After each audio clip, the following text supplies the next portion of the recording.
What's up, ghoulies? I am super excited because tonight we're going to be making a fun snack, watching a really cool movie, and having some fun discussion because, oh yeah, it's movie night!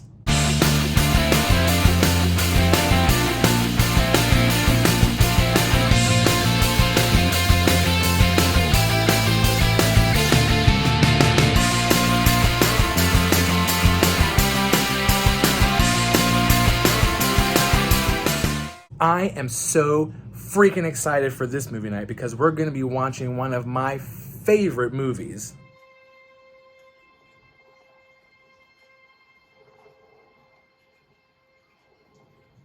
Oh yes, Behind the Mask. Guys, if you've not seen this movie, it is super awesome and I encourage you to go out, rent it, buy it, whatever you got to do, stream it, watch it immediately.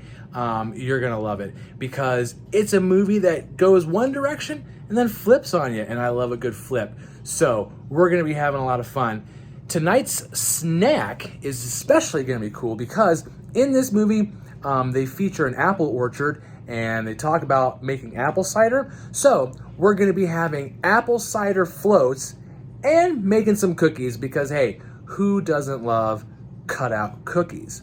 Now, we did make our cutout cookies earlier today to save some time on movie night, and it didn't quite go or turn out as we expected, which is seeming to be the running theme of our movie night snacks. They don't ever really seem to turn out the way we really plan to, but hey, that just may very well be our experience. So check this out real quick of us making some cookies. Hey guys, it's me. I'm gonna help bake cookies. All right, we are making some cookies, some cutout cookies for our movie night tonight. That's right, we're gonna have our apple cider, we're gonna have our apple cider floats and some cutout cookies for Behind the Mask. And so we are gonna get started here. We're not gonna be making the cookie dough from scratch, obviously, in order to save time and, costs. So we bought the cookie dough, but we are going to be making our own icing. We have skulls. We also have tombstones. A pumpkin. A black cat. A ghost. And a bat. Doing it cutout style, you're like an extra flour. Even if you're not. These are like baking Christmas cookies. Okay, so we also got some of these cool sprinkles for the cookies. Multiple colors, multiple styles, and they're super awesome. And we got these at Walmart, you guys, so you can find these at Walmart. I always make Christmas cookies with Mom all the time. Christmas is my favorite.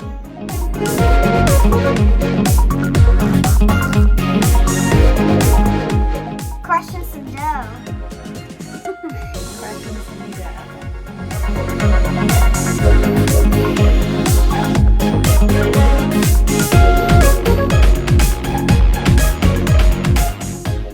Apparently sometimes you just have to dig in. Can I try? Oh, by the way, your oven's got to be at 350.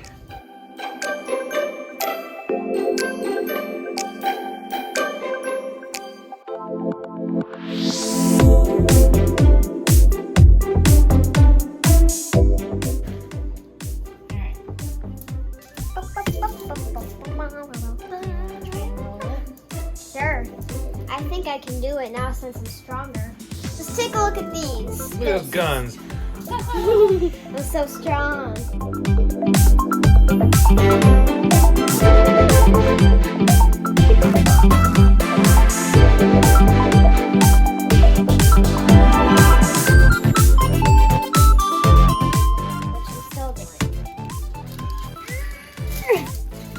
Always make sure you roll your dough nice and straight. That hair. It's super long. And it's rolled. Time for the fun part. Well, Putting out cookies. the first fun part. Actually, the fun part's putting on the icing instead. Yeah, and ghosts because they're cute.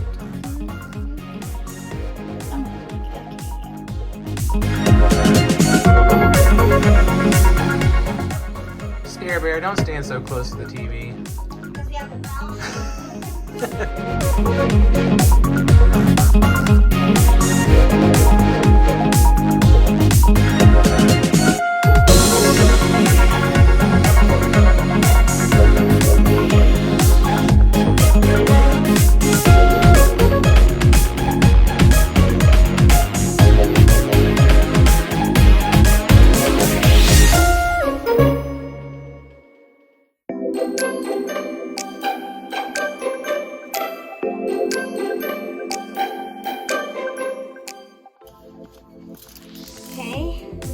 mine came right out with the cookie cutter. I win, you guys. Oh man.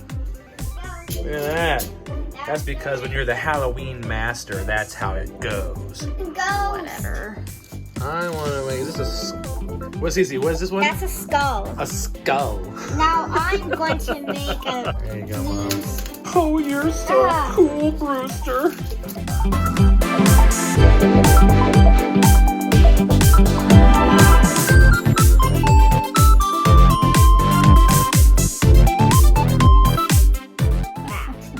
Which I'm going to paint in black. Hey.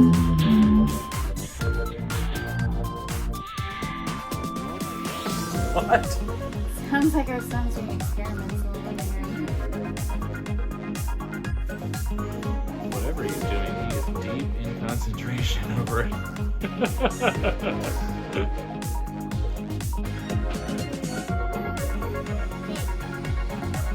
Vampire. He put goldfish crackers in his mouth to pretend he's a vampire. Okay, so the first batch is in, and we're gonna come back to Here those. come the cookies. As per pretty much all of my baking excursions, there's always something that kind of goes wrong, and I have a feeling something went wrong with the lead phalange in here. Just look at Oh, that. this woman. There is no phalange. I did not expect them to turn out like that. Well, that doesn't look like a bat. And this, what? I don't know what happened. What Every happened? time I bake. Like, what happened here? Well, I guess we could get real creative with our icing and still make them look like ghosts and bats and guys. I'm just like, we're not Master Chef here. It's just a snack and a movie. You know what I'm saying? I got this Sam lollipop from Spirit Halloween. If you didn't see the new Philadelphia video, I mentioned it. This isn't cookies. Well, the cookies don't turn out perfect, but you know what? I don't care. We're just gonna decorate them anyways, make them look Halloween, and have them with our apple cider floats, and that's gonna be fine. All right, guys, the cookies are ready for some icing, and we're gonna try our best to salvage what we can from the fact that they got a little misshapen. So we're gonna put some icing on. We got some fancy little tools I wanna show you real quick. So guys, we have these nuzzles and piping bags. We have this circly shaped one that's small. We have this circly shaped one that's big. And we have this is my favorite one. The most popular one is the squeeze bear ones. Just to ice them. And Scare Bears decided to turn off the video game and come in to help ice some cookies. Ice. Okay.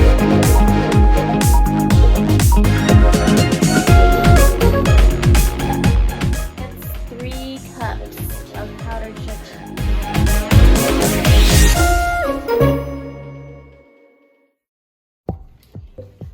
Oh, just like Sarah said. Yeah, you're right. On the Halloween video.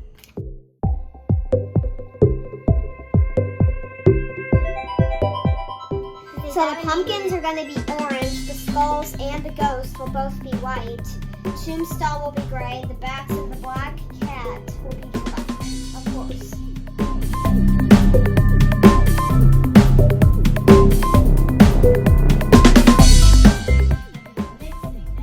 Oh no! Run! Here we go. Okay, so we gotta do a little mixing. Not so bad, huh? No. Nope.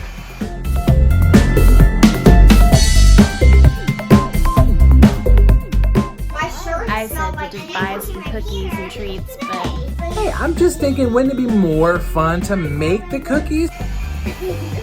He's talking with no sound.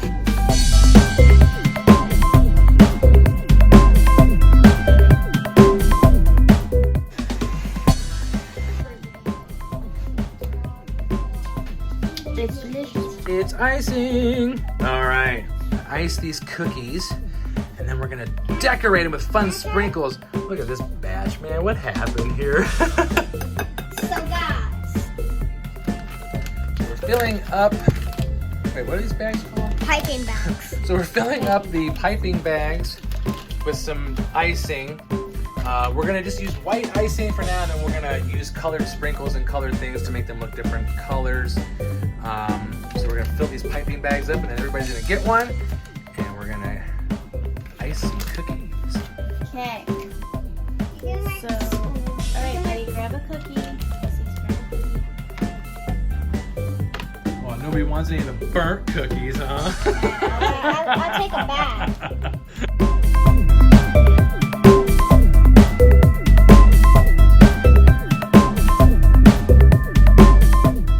It's a mess. Which one do you want? Okay. It's creative art.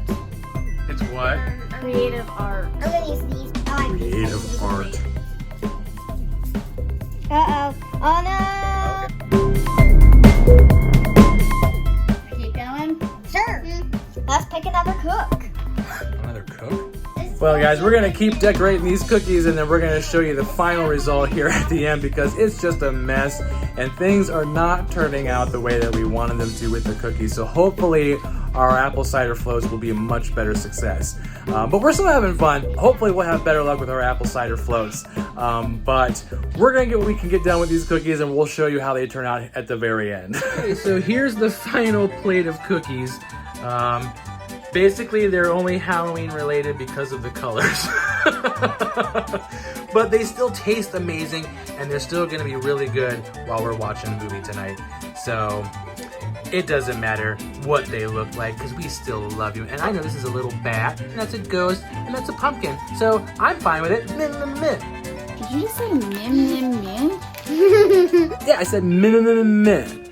Because I love them, and they're gonna be really good with our apple cider floats while we're watching Behind the Mask. So even though they didn't turn out great as we expected, we're still gonna eat them, and they're still gonna be good. I don't care. But we're gonna head into the kitchen right now and make us some apple cider floats, grab our cookies, and head in here for Behind the Mask, The Rise of Leslie Vernon.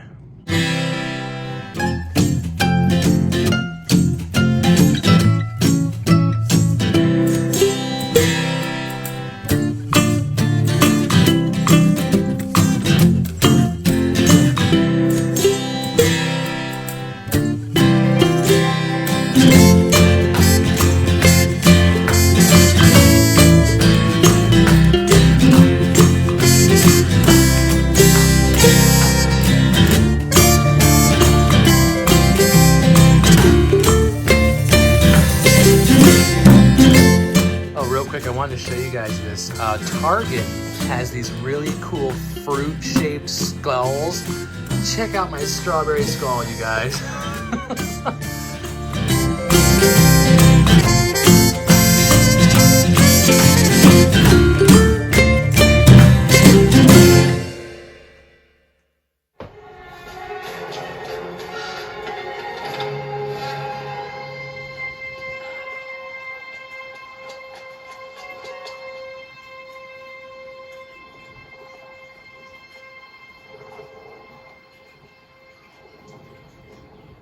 And I'm wrapped up in my killer clowns from outer space blanket. Meggers has the scream blanket while she's chewing on a cookie, or whatever these are called. And I'm gonna have some apple cider float.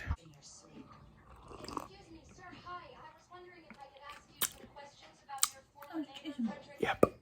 Is there a brand of unspeakable evil So set to this show movie is set up like this rural haven? The same a brand documentary of the hosts 80s similar serial media killers. For the better part of 30 years. The stories are well known. At Crystal Lake, a madman named Jason Voorhees has killed dozens over the past 3 decades, leaving a devastated, deserted community, fearful of his next appearance. On Elm Street, in the suburban community of Springwood, a murderer's repeated attacks have left a psychological scar so deep, some insist that simply dreaming about him can kill you in your sleep. Excuse me. And that's Jason! Why is Kane Hodder? Kane Hodder. And in Haddonfield, a prodigal son named Michael Myers has struck in a similar fashion on or near Halloween on at least 4 different occasions. For these residents, Halloween will never be the same. Who are these men? How do they do what they do? What is the connection between those towns and Glen Echo? So like I said, this movie is kind of set up where they're doing a documentary about the 80s slasher killers, Jason, Michael, and Freddy. And they meet this new guy, Leslie Vernon, who's trying to be the next big slasher. Okay? You watch. Because he himself is the heir apparent to that throne of terror so long held by the likes of Voorhees, Myers, and Krueger. This man's name is Leslie Vernon.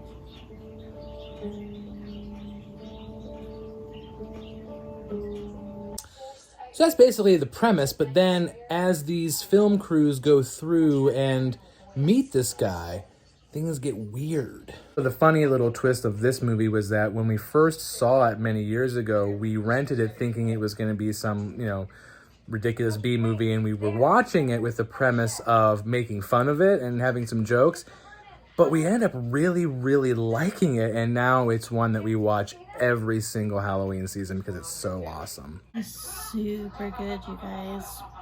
Super good.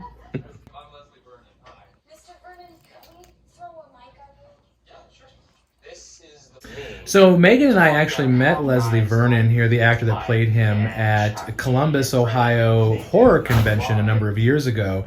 He was there, signing autographs and stuff. He's actually a really fun, cool guy and totally laid back, and we had a lot of fun talking with him. So he's pretty cool to meet. Because as far as the town of Glen Echo is concerned, I'm dead. Remember? If this is where I'm going to reappear, I can't exactly be seen mowing the lawn.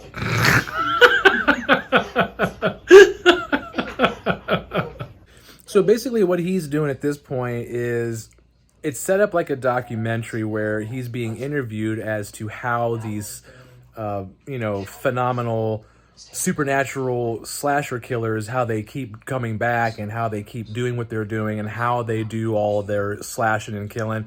So he kind of takes them through and shows them how all the secret tricks are done by setting the traps in advance and all that, watching the kids and learning how they go about their stuff. And it's sort of like a quirky, funny little dark comedy until, like I said, there's like a plot twist that occurs, and it's really cool.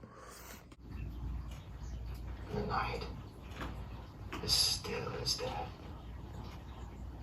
I can still hear my mother's body swimming in the trees.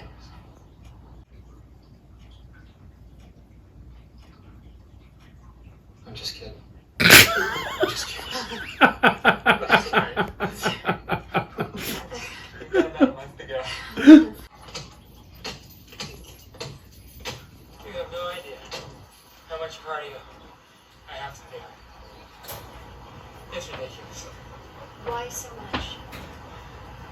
Well, you gotta be able to run like a freaking gazelle without getting winded.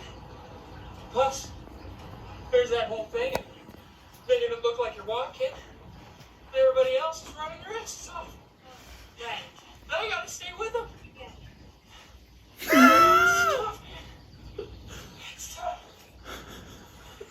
What do you think of the snackage makers? Delicious. I already ate both my cookies because they actually turned out pretty good taste-wise. Oh, I'm sorry. It's an industry term. It's what you call a girl like her. This is why I really love this movie, because look at this. The two girls in the back that are doing jump rope, yeah, that's a homage to Nightmare on Elm Street. See, there's all kinds of little Easter eggs like that in this movie. It's why I love it. When she does that, she uses this brick to prop open this door. You can see that I've rigged it with some clear fishing lines. So you see, he's like showing her what he's like set up to in order to scare this girl. He's set everything up to make it look like he's supernatural. Right over there in the darkness. Kelly's gonna come out, take the garbage over to the dumpster there. Right? I'm gonna pop out of the shadows there. She's gonna think she sees something. She's gonna take a couple steps towards me. That's when you give this a yank. Okay. Brick slides out, door slams shut, boom, she turns.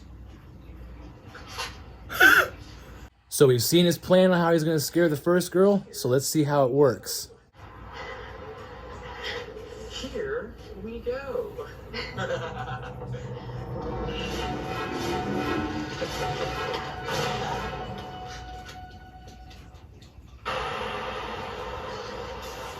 Easy, Leslie. How did you do that, man? Touch. Pound. Give me a little bow. Let's bow it. Okay.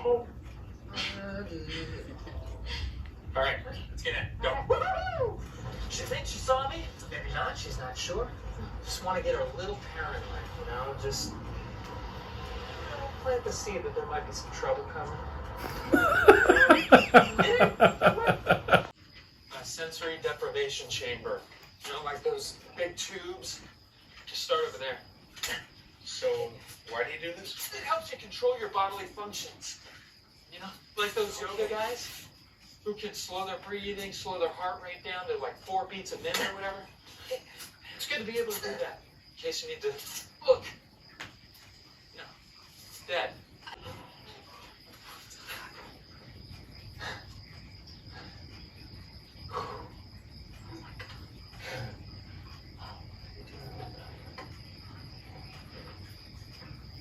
Dang, Leslie.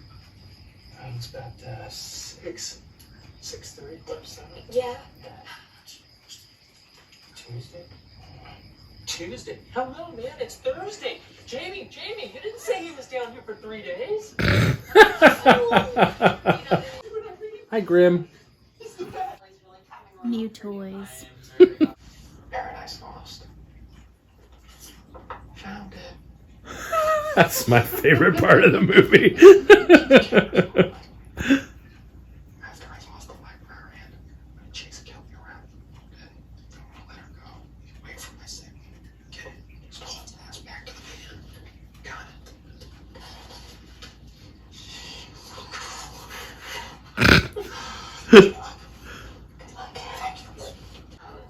You have nothing to worry about.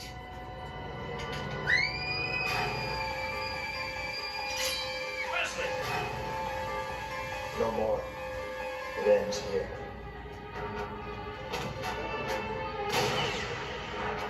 Come to me, child. It's all right.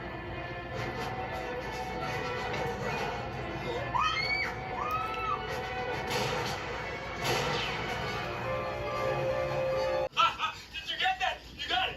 You got it? You got the guy coming out? No, but you got the guy, right? You got the guy? We got an A-ham! We got an AM! What's an AM? It's a guy. It's a guy.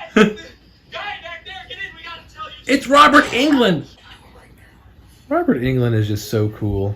Look at that freaking outfit he's wearing. Nobody else on the planet could look good in that outfit. And notice how it's still kind of red and green. Notice that? Really? Why are you filming this? Who are you? Speaking of Robert Englund, he was in a really cool movie called Last Showing, where he plays this twisted, like, movie theater projectionist. You guys should totally check that out. It's really cool. We might throw it in sometime during the off season as a movie night, just because it's so cool. You want to keep your eye on everything at the same time. The worst thing is if you get in a game of hide and seek. That really slows you down. Now, if they hide in the closet, Why not just reach in and grab them? yeah. We have a code of ethics today. The closet is a sacred place. It's symbolic of the womb. And that's rule number 1. Nobody gets away. You mess that one up, and not only is it a complete breakdown, it's really embarrassing. This is my staging area. I'll wait here for them to start doing their thing, and then it's decision time. What's a go situation? If I have a good sense of the way things are going, if I know where everyone's at, Once I off the 2 of them, I'll stage the area, make it look like they're sleeping. Why is that? Well, if someone comes in and sees two horrifically mangled bodies, they'll run screaming from the house. I'll lose containment way too early. As soon as possible, I gotta whittle it down to just me and Kelly. I have the main fuse rigged up to cut the power. Sneak down the stairs. Everybody will be partying. Kelly won't be having any of it, hopefully. Her jock boyfriend's gonna get frustrated, take it out on the stoners. The stoners are gonna be stoned. And then the lights will go out. One of the guys will offer to go to the cellar, and being a raging sack of hormones, he'll bring his girl to try to score. You better go. She's the starting gun. She'll run screaming back into the house and start the panic. That gives me time to make my next move. Genius. Thank you. But there are 11 exits from the first floor, and another 8 or 9 that might be manageable from the second floor. You want to eliminate as many as you can from being practical. So I've discreetly nailed them all shut. What, don't they just smash them out? You think so? But you'd be surprised. No. And when they do smash it out, it's on the second floor or higher. And then they're out on the roof and they're screwed. I've cut down the larger branches from the trees to prevent anyone from climbing down. And the smaller ones I've pre-cut just like at the shed. So anyway, we'll bring the whole works crashing down. Sort of seems like cheating. It's preparation. Logistically speaking, I'm at a severe disadvantage here. While they regroup, I have a short window to prepare for when it all gets outside. Then I work my way back to the front of the house, and here's where the timing becomes critical. They'll want to wake up the 2 kids upstairs. And they find them dead and freak out. Very good.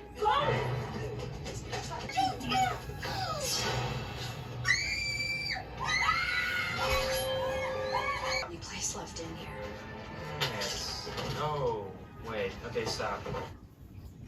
Aren't you forgetting something? Oh, Ahab, right? Exactly. Doc Halloran will have figured everything out by now, so I'm expecting him any minute. All I have to do is keep Kelly busy by throwing a few bodies here and there, and then we can have our whole, cathartic good versus evil showdown. And the showdown was just him stabbing him in the chest. Okay, but she's loose. So where to now? The piece de resistance. The apple orchard. The closet represents the womb. What's this? The birth canal? Well done, Taylor. Yonic imagery is extremely important in our work. Yonic. Yonic. Opposite of phallic. It's girl parts. This is a crown jewel, baby. A cider press? Yeah. Need I explain the imagery of apple crushing? Well, gonna crush some apples, and then juice is gonna come pouring out. I meant tonight. Tonight? Yeah. Gonna hurt somebody. Well, at this point, this is where the story kind of twists a little bit, and we see whether or not Leslie's plan works out the way he plans it to, or what happens. We're not going to show any of that, though, because that's the twisty fun of the movie. So if you want to find out what happens to Leslie Vernon's plan with his survivor girl, and if he gets her or not, I encourage you to either rent, buy, or stream Behind the Mask, The Rise of Leslie Vernon, because it is awesome. We're going to be back right after the movie's over for a little discussion, and we'll see you in just a few minutes. We had to move our afterthought discussion to down here in the dungeons because everybody in the house is asleep, and I don't want my loud voice to wake them up. But that's okay, because we only have a quick afterthought discussion anyways, because even though we don't really care too much about spoilers here, this particular movie, if you haven't seen it, I definitely don't want to spoil the twist for you. So, If you've seen Behind the Mask, The Rise of Leslie Vernon, please leave a comment and let me know what you thought of the movie. If you haven't seen it, definitely go out and watch it immediately because it is awesome. I love the way it starts off as this dark comedy and then it just flips into a totally different movie, and I love it. If you don't know what I'm talking about, watch it immediately. If you do know what I'm talking about, comment, tell us your thoughts. Did you like it? Do you not like it? We love it. Oh, thank you so much for watching The Voynick Experience on movie night. Make sure you hit the subscribe button so you don't miss another one. Give us a thumbs up, and we'll catch you next time, ghoulies.